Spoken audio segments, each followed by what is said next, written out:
Super Monkey Ball for the Nintendo GameCube is one of the most brutally difficult yet addictive games of all time. The controls are easy to understand, and the game has a relatively low skill floor. Almost anyone can pick up the game and beat the beginner stages.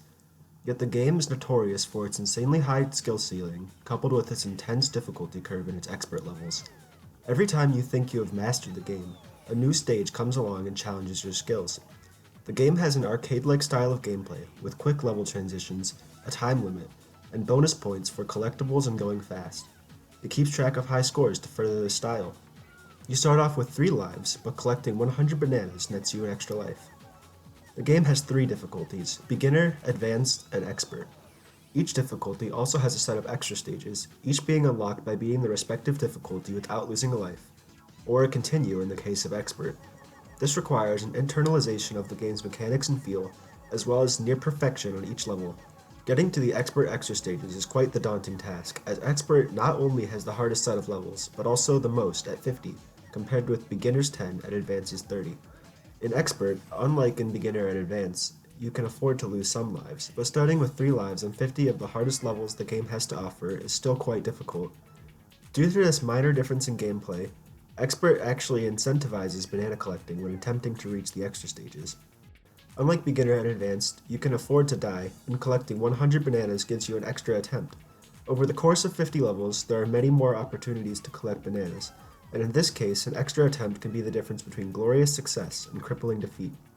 In a typical expert attempt, assuming no deaths, one can net up to 9 lives from collecting bananas.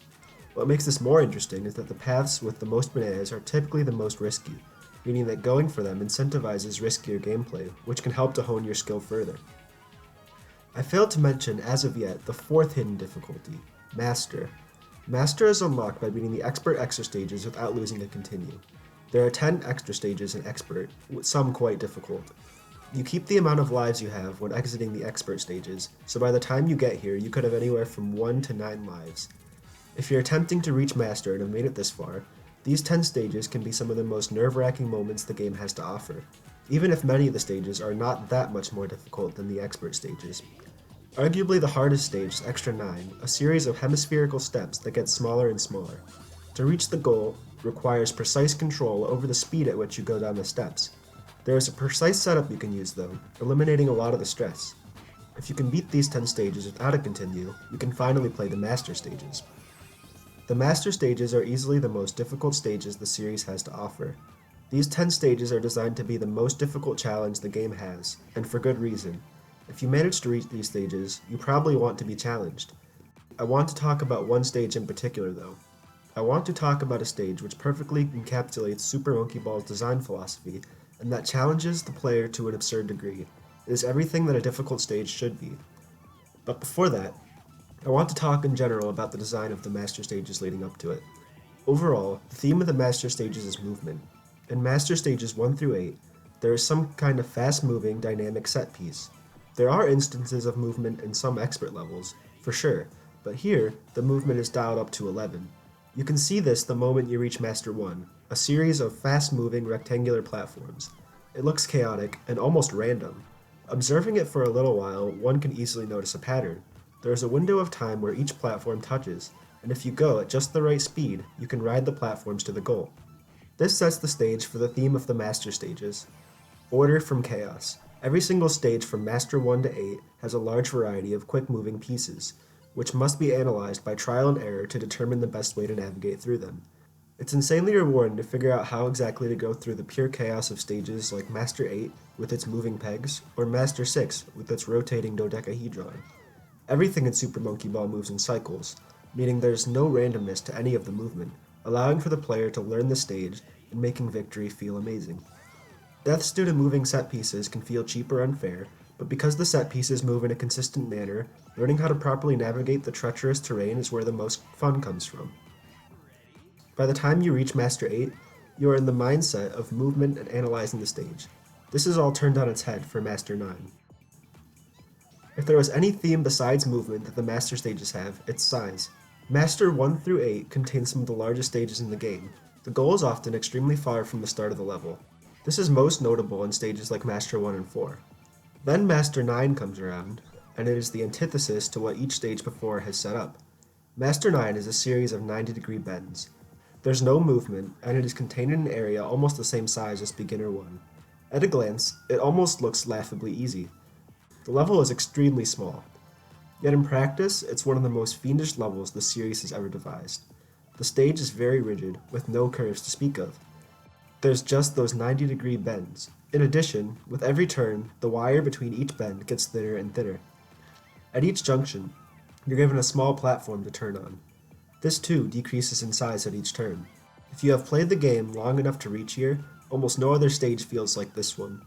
That's because it uses a design style which actively inhibits gameplay, 90-degree turns. The game has no camera adjustment, instead only adjusting with the movement of the ball. This means that easier levels involve gentle curves, and the hardest levels involve sharp turns. This is also a level which really requires the camera to be directly behind you before each bend, as you need to know exactly where the ball will be in order to not fall off the wires. But adjusting the camera means moving the ball, and moving the ball is the easiest way to fall off. Thus, this level presents an almost paradoxical challenge. How do you adjust the camera in order to navigate across each wire? The answer comes from the tiny squares at each junction. These serve as anchor points to rotate the ball on, giving barely enough room to move the ball so that the camera faces the next wire. The crux of this level comes from this problem. And remember, each square becomes smaller and smaller in addition to the wires becoming thinner. This also means that the difficulty in this level comes from navigating the camera and navigating the wires. To beat this level requires a complete mastery of the game's controls and precision unparalleled in any other stage. The smallest error will cause a fall. It is a culmination of every challenge that has come before it, and in my opinion, the best designed level of all of Monkey Ball, completely subverting expectations for it up to that point. If Masters 1 through 8 were about learning the stage, Master 9 is about learning the monkey, a true test of the player's skills. Another reason why this level is so fun is shortcut potential.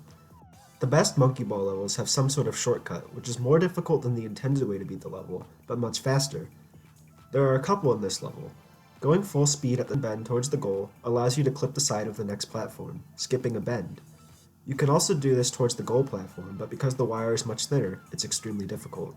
There's another technique which involves going fast at a diagonal on the third bend to bounce straight to the goal, but this is even harder than the method mentioned before.